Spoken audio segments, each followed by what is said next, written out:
कहीं ये तो नहीं लग रहा आपको कि थायराइड की वजह से जो वेट बढ़ गया वो कम नहीं होता? या फिर आप इसको कम नहीं कर सकते?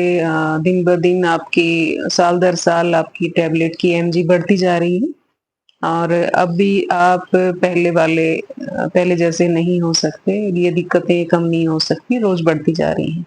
अगर आप ऐसा सोच रहे हैं, तो ये वीडियो आपके लिए है। नमस्कार, मैं नेचुरोपैथी डॉक्टर रीना। आज हम बात करते हैं थायराइड पे। थायराइड ये ग्लैंड हमारी कई बार इम्बैलेंस हो जाते हैं, हार्मोन्स सही स्क्रीट नहीं होते, कम या ज़्यादा सिक्रीशन होने लगती है तो हमें थायराइड से जुड़ी हुई दिक्कतें हो जाती हैं, हाइपोथायराइड या हाइपरथायराइड।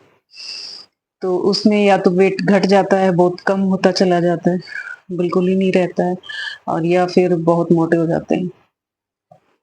तो ये दिक्कतों को ये नहीं है ऐसा नहीं है कि थायराइड की वज़ह से आप बहुत कमज़ोर हो गए हैं तो उसमें आराम नहीं हो सकता या फिर बहुत मोटे हो गए हैं तो वो वेट कम नहीं हो सकता। ये हो सकता है, बिल्कुल हो सकता है और धीरे-धीरे आपकी जो टैबलेट की एमजी है वो भी धीरे-धीरे कम होने लगती है।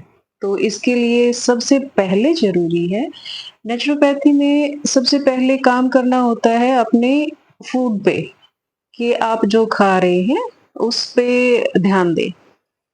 खाना इसमें थायराइड की दिक्कत है आपको, किसी भी तरह की मैं वो चीज़ें बता रही हूँ जो आपको नहीं खानी चाहिए। किसी भी तरह की गोभी आपको नहीं खानी चाहिए।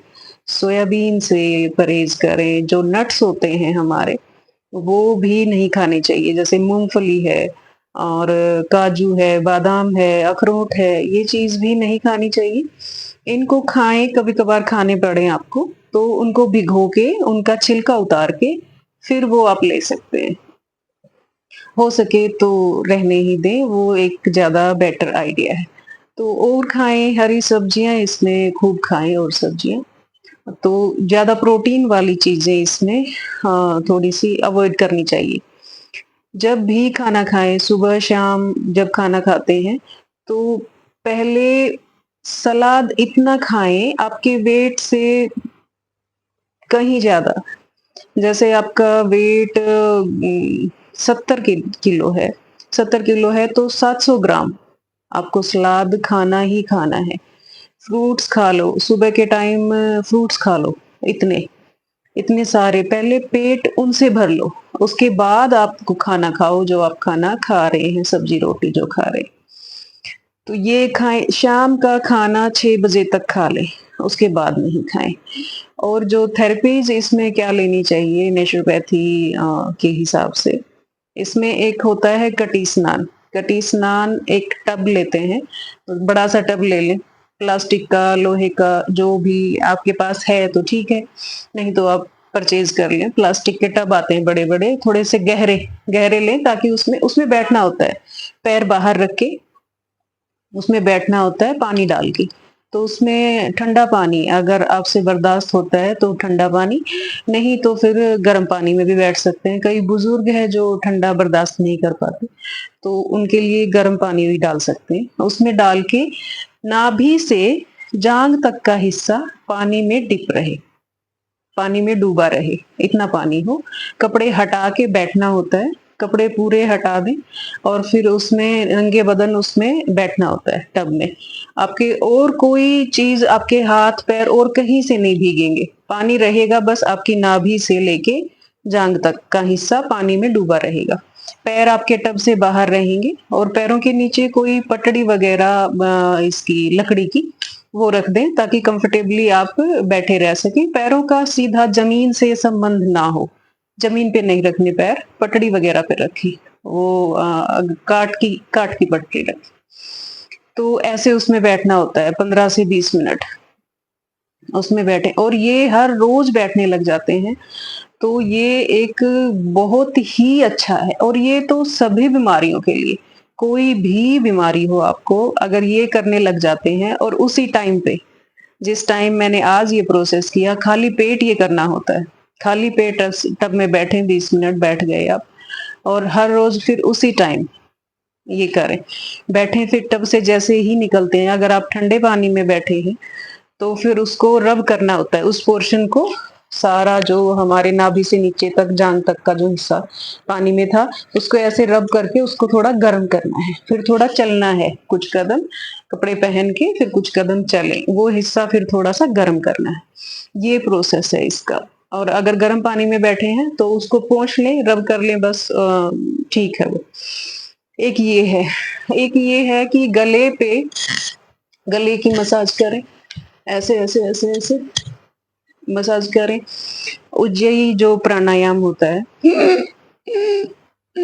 ऐसे ऐसे धीरे धीरे करके छोटे छोटे श्वास अंदर भरने हैं, फिर नाक से सांस को बाहर निकाल देना है। तो ये प्रैक्टिस करें दिन में 5-10 मिनट। शुरू-शुरू में नहीं हो पाएगा, थायराइड पेशेंट से ये नहीं हो पाता, गले में खाँसी आने लगती है। पर धीरे-धीरे करें, थोड़ा-थोड़ा शुरू करें, फिर बढ़ा के 5 मिनट कर लिया, 2 मिनट से शुरू कर लें, 1 मिनट से शुरू कर लें। थोड़ी-थोड़ी देर ये कर लिया, 5-7 बार ऐसे साँस भरी और छोड़ दिया, सुबह-शाम कर लें, ये प्रैक्टिस।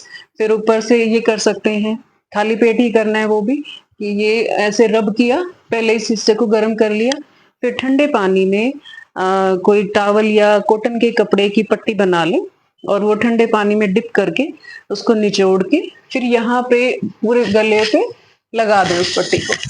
उस पट्टी को लगा दें और उसके ऊपर चाहे कुछ गरम कपड़ा लेके उसकी भी पट्टी सी बना के वो रख दें उसके ऊपर। तो उसका सेक जाएगा इस ग्लैंड पे और बहुत आराम मिलेगा। तो ये भी कर सकते हैं। बहुत अच्छा रहता है और रिलैक्सिंग होता है। थोड़ी देर में ही आप देखेंगे कि वो पट्टी गर्म हो जाएगी जो आपने ठंडे पानी की लगाई। इसमें ये ज़रूर ध्यान रखना है कि अगर मैं पेशेंट हूँ, तो मुझे कोई दूसरा लगाएगा। मैं उस ठंडे पानी में हाथ नहीं डालूँगी। मेरे शरीर का कोई भी अंग उस पानी को नहीं छुएगा, सिर्फ़ मेरे गले-गले पे वो टच करेगा ठंडा। तो खुद नहीं करना है ये किसी और से करवाना है। एक ये होता है, ये भी आप हर रोज़ कर सकते हैं, दिन में 2 बार भी कर सकते हैं। और इसमें प्राणायाम बहुत अहमियत रखते हैं, ब्रीदिंग बहुत ज़रूरी है। जो भी एक्सरसाइज़ करेंगे, आप योगा एक्सरसाइज़ कोई परफ़ॉर्म करते हैं, नहीं भी करते हैं, तो जो भी एक्सरसाइज़ गर्दन को ऐसे पीछे रख के करी जाती है, वही वो सारी एक्सरसाइज़ थायराइड के लिए बहुत अच्छी हैं। जहाँ भी हमारी गर्दन ऐसे पीछे जाती है जिस भी एक्सरसाइज़ में, वो सभी इसके लिए बहुत फ़ायदेमंद हैं, ये कर सकते हैं। एक मेडिटेशन, मैंने देखा है एक पेशेंट थी, तो मेडिटेशन से उन्होंने क्योर कर लिया था। मेडिटेशन से सारे प्रिकॉशन रख के हम उनका ट्रीटमेंट करते थे और वो इतना दिल से उन्होंने किया, लग के ये चीज़ की कि उन्होंने अपने आप को ठीक कर लिया थायराइड से। तो मेडिटेशन इसमें एक बहुत अहम रोल अदा करता है, क्योंकि सारी चीज़ें होती तो दिमाग से ही हैं शुरू। वहाँ से ऑर्डर नहीं मिला तो ग्लैंड ने काम कम किया, ज़्यादा किया, तो वहाँ से होती है हार्मोनल इम्बैलेंस की वज़ह से मेनली ये चीज़ हो जाती है। लंबे टाइम तक टेंशन में रहने की वज़ह से ये चीज़ हो जाती है। तो आप मेडिटेशन को अपने जीवन का हिस्सा बनाएँ। सुबह, शाम जितना भी टाइम से शुरू करें, 5 मिनट से, 10 मिनट से, धीरे-धीरे उसको बढ़ा के आधे घंटे तक ले जाएँ। अगर खुद को मेडिटेट करने लगते हैं, तो सबसे ज़्यादा असर होता है इन चीज़ों पे, हमारी ग्लैंड्स पे सीधा असर पड़ता है। जब माइंड कुछ टाइम रिलैक्स होके बैठता है और किसी झंझट को कुछ याद नहीं है, बस अपने साथ जो टाइम हम बिताते हैं, तो वो हमारे शरीर पे काम होता है सारा। हमारी ग्लैंड्स को एक एनर्जी मिल जाती है, वो सही ढंग से काम करना शुरू कर देती हैं, सभी ग्लैंड्स। तो ये इसमें थायराइड को अगर ठीक करना है, अगर आप एक नॉर्मल ज़िंदगी की तरफ जाना चाहते हैं और खुद को ठीक है, ये नहीं है कि एकदम से दवाइयाँ नहीं छोड़नी चाहिए, कोई भी दवाई एकदम से नहीं छोड़नी चाहिए। वो आपको आपका शरीर बताता है कि अभी आपको ज़रूरत है कि नहीं, टेस्ट करवाते रहें। कम हो रही है, तो डॉक्टर खुद ही कह देंगे कि ठीक है जी, आप कम ले लो एमजी, ये कम है, ये कंट्रोल है। आपको पता चल जाएगा कि आप क्या कर रही हैं, क्या कर रहे हैं, जिससे आप ठीक रह रहे हैं। आपको वो दिक्कतें फेस नहीं करनी पड़ रही, जो आप अब तक कर रहे थे। तो आपकी हेल्थ आपके हाथ। कंट्रोल रखिए खुद पे और ठीक कर लीजिए अपने आप को। नमस्कार।